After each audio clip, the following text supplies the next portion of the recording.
It's really disgraceful. They are run beautifully. Everyone knows he's full of it. To stop a march towards socialism. Heated debates with no real consensus ever reached. It's a typical scenario in our society where some say we have become more divided than ever before. According to a study by the Pew Research, 85% of the public believe political debate is less respectful than ever before. So what's the problem? Well, 9 on your side's Marielle Carbone is here to explain how issues are really rooted and how we communicate with each other. Marielle. Well, all across America right now, people, they are struggling to simply talk and listen to each other. Now, sometimes these conversations, they just turn into an argument.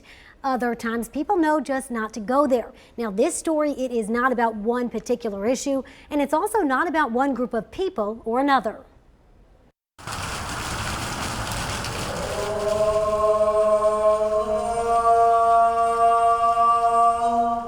The call to prayer, it's part of everyday life for Samina Sohail, and a part of her Islamic faith she never questioned growing up. Obviously, I looked different, but I never felt different. Oh my God, there it goes! September 11th, 2001, that changed. When I grew up, I had never heard about Islamophobia. That was not even a term we knew about. Things have gotten better since then, but not entirely. The fear never goes away. She says some days are worse than others, like on Election Day in 2016, when Sohail went to the polls to vote. When somebody taunts me and says, build the wall, build the wall, build the wall, I mean, that's kind of scary, you know, and it kind of makes you feel bad too. Like, I never did anything to you. Why are you saying that to me? The Islamic faith, it's just one example of a polarizing topic in America. It's a topic some people have trouble discussing, often sticking to one side. The religion is either good or bad. No KKK, no. And there are other topics just like it. I will give my life to end it. We don't need walls. There's a million other things that we could be doing right now than standing here trying to settle an issue that was resolved 50 damn years ago. Immigration reform, gun rights, abortion, Black Lives Matter, and so many more. They're all issues some people struggle to talk about. Politics is one. Just the two basics, I think, politics and religion. General race relations. We spoke to people from different backgrounds who hold different perspectives right here in Cincinnati to get their take. Some tell us the lack of dialogue on these topics stems from a fear of being cast as the bad guy. If you don't agree with the group, that you automatically seen as an adversary. Others say it's from an increase in hatred. There's too much name calling. There's too much bullying. People we spoke with all believe without fixing the problem, communities could face devastating consequences. I think that'll turn us back to the medieval time.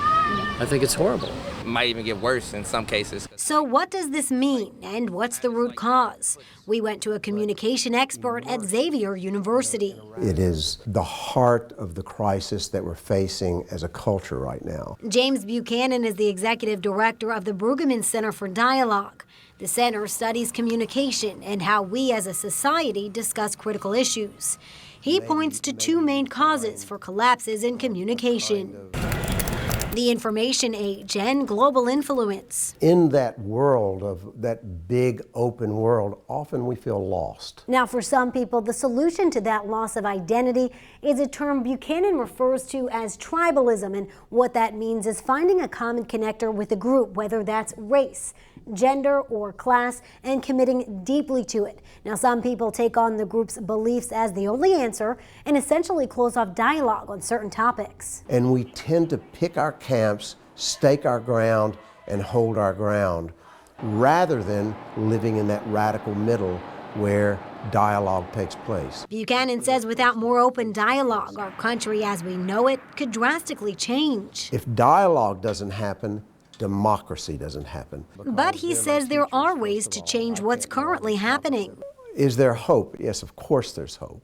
In his eyes, the path to increasing dialogue and discussion on hot topics stems from communities coming together to collaborate on common projects or goals, like building a playground. If we join together around that common purpose and do that work together, we'll return to dialogue. But what we'll find is the conversation has changed. We're now not so obsessed with the differences. When it comes to religion, the Brueggemann Center helps with interfaith relations.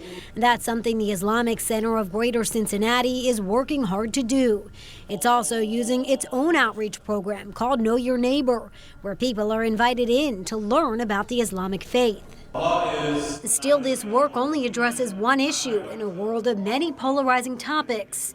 And Samina Sohab believes across the board, there's a lot of work left to do. Your thoughts become your actions, and we have to go after those thoughts.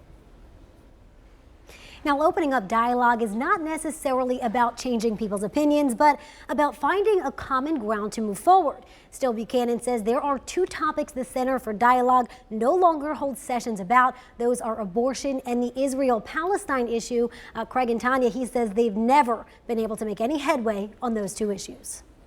That's very interesting, actually. I think that they decided, nope, we're not going to talk about those two issues. Really fascinating look, Mariel. Thanks so much.